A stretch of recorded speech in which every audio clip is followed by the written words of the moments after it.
ज्ञानोबारायांनी ही शिकवण दिली. अरे समर्पित जर झाला तर निर्बुद्धाला सुद्धा बुद्धी येते आणि निर्वाचाला सुद्धा वाचा फुटते. रेड्यामुखी वेद बोललेला. नाथ बाबाने सुद्धा तुमच्या आमच्यापर्यंत हीच प्रचिती दिली. आणि तुमची श्रद्धा जर असेल तर दगडाचा नंदी उठवला जातो, तो सुद्धा उठून बाजूला होतो. उठविला नंदी शिवाचा डवळा. जनाबाईने ती शिकवण दिली. अरे मलापासून सुद्धा भगवंताचं भक्ती करता येते. गौऱ्यातून विठ्ठल विठ्ठल करून दाखवलं. मला मुद्दा हा सांगायचा आहे. मला सांगा, तर एवढ्या या ठिकाणी ही प्राणी आहेत, बरोबर? हे प्राणी आहेत, यांना मालक कोण आहे? मला हे बघितलं ना तर मला खरोखर नर्मदा परिक्रमेचे ध्यान आहे, बरोबर? नर्मदा परिक्रमेला असंच आहे. परिक्रमेला जर गेलं किंवा आपण आता वारीला जातं खरं तर कोणाच्या तरी नावाखाली राहते म्हणा. त्र्यंबकला गेलं म्हणजे आहेत बाबाच्या नावाखाली, त्या बाबाच्या नावाखाली, ह्या महंताच्या नावाखाली. पण नर्मदा माईच्या परिक्रमेला गेलं का तिथं कोणाच्याच नावाखाली चालायचं नाही, बरोबर? मग नुसतं चालतच राहायचं. मग त्याला सांभाळणार कोणतरी आहे का नाही? तशी वस्तुस्थिती आहे, ते शिकवून गेले, बरोबर? त्यांच्या सानिध्यावर, त्यांच्या भरवशावर जर आपण चाललो ना तर आपल्याला काहीच कमी पडत नाही. आपण ढेप घालून सुद्धा मेंढ्या अशा नाही हो, बरोबर? ढेप घालून सुद्धा, बरोबर? इतकं तेज आहे का? कारण त्या मामाच्या भरोश्यावर, बरोबर? आणि तू का म्हणे भार घातली यावरी होईल कैवारी नारायण, बरोबर? आणण्याची, पाण्याची, राहण्याची सगळी व्यवस्था ते मामा बरोबर करून घेतात. एवढं मामांनी जिथं शिकवलं. अरे मुख्या प्राण्याने माझ्यावर भरोसा ठेवला, बरोबर? तर आज ते वंदनीय झालेत आणि तुम्ही तर माणसं आहे.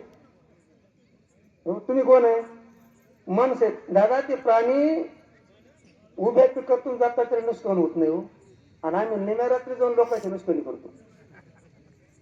मग ते दादा कोणत्याचं गाणं होतं की नाही? माणसं बरी, बरोबर? का बरी? कारण त्यांना जो आश्रय आहे तो साधूच आहे. तो साधू म्हणजे तरी कोण? मामा म्हणजे तरी कोण? मामा म्हणजे एक सामान्य तुमच्या आमच्यासारखा हाडामासाचा पुतळा आहे का?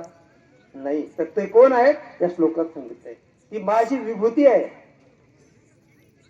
संत आणि भगवंत हे जो दोन तत्व आहेत, हे फक्त आकाराने भिन्न आहे, तत्वाला एकच आहे. तत्वाला कोण आहे? एकच आहे. भगवंत सांगतात माझं कार्य जे आहे ते बापासारखं आणि संतांचं कार्य जे आहे ते माईसारखं. बापाचं कार्य जरा निष्ठुर असतं, बरोबर? अंतरामध्ये प्रेम असतं पण वाणीनं कठोर असतं. काय आता आपण हे बाप होईलच आहे. आपल्याला आपल्या लेकराबद्दल किती कळवळ आहे, पण कधी कधी किती कठोर बोलतो आपण, बरोबर? सहज बोलता तर या कठोऱ्याच तो काम करू, सहज बोलतो. मग खरं आहे का त्याचं? खरोखर त्याचं काम करू का आपण? हे बोलणं कसं आहे? कठोर आहे. पण आईचं जे बोलणं आहे ते मावाला आहे, बरोबर? म्हणून भगवंत म्हणतात मी देव रूपाने जर आलो तर मी संवाद करेन. भक्ता राखे पायापाशी दुर्जनाशी संवाद. मग मी संत रूपाने जर आलो ना तर मग मात्र सगळ्यांना बरोबर घेऊन सगळ्यांना योग्य दिशा दाखवेल. म्हणून आजपर्यंत या भूतलावरती संत आहेत म्हणून जीव सुखी आहे. संत होते, संत आहेत आणि संत होतील, ते अजून कधी संपणार? फक्त एक आहे, त्यांना ओळखण्याकरता दृष्टी पाहिजे. आणि शक्यतो काय होतं माहिती का? संत असतात तोपर्यंत आपल्याला कळते नाही, आणि संत अवतार कार्य संपून गेलं की मग आपल्याला त्यांची ओढ लागते. मग आपण काय करा? त्या संतांना अगोदर जाणार. संत संत म्हणजे तरी काय? साधू साधू म्हणजे तरी काय हो? साधा मुद्दा सांगतो मी, लक्षात घ्या. जीव वेगळा, संत वेगळा, साधू वेगळा, साधक वेगळा. साधक त्याला म्हणतात ज्याने 6 ढकलून दिले तो साधक, ज्याने 6 धुवून टाकले तो साधू, आणि ज्याने 6 मारूनच टाकले तो संत. भाषा कळते? साधू 6 धुतले म्हणजे ते स्वच्छ करून ठेवले. काम क्रोध बंदी खाली तुका म्हणे दिले दोन्ही इंद्रियाचे धनी आम्ही झालो गोसावी. याला म्हणायचं आम्ही ते 6 स्वच्छ धुवून टाकले, त्याला आता मलिनता येऊ दिले नाही, बरोबर? मग आम्ही ते शाहीची शाही एका ठिकाणी समर्पित केले. कुठं समर्पित केले तो मोठा चिंतनाचा विषय.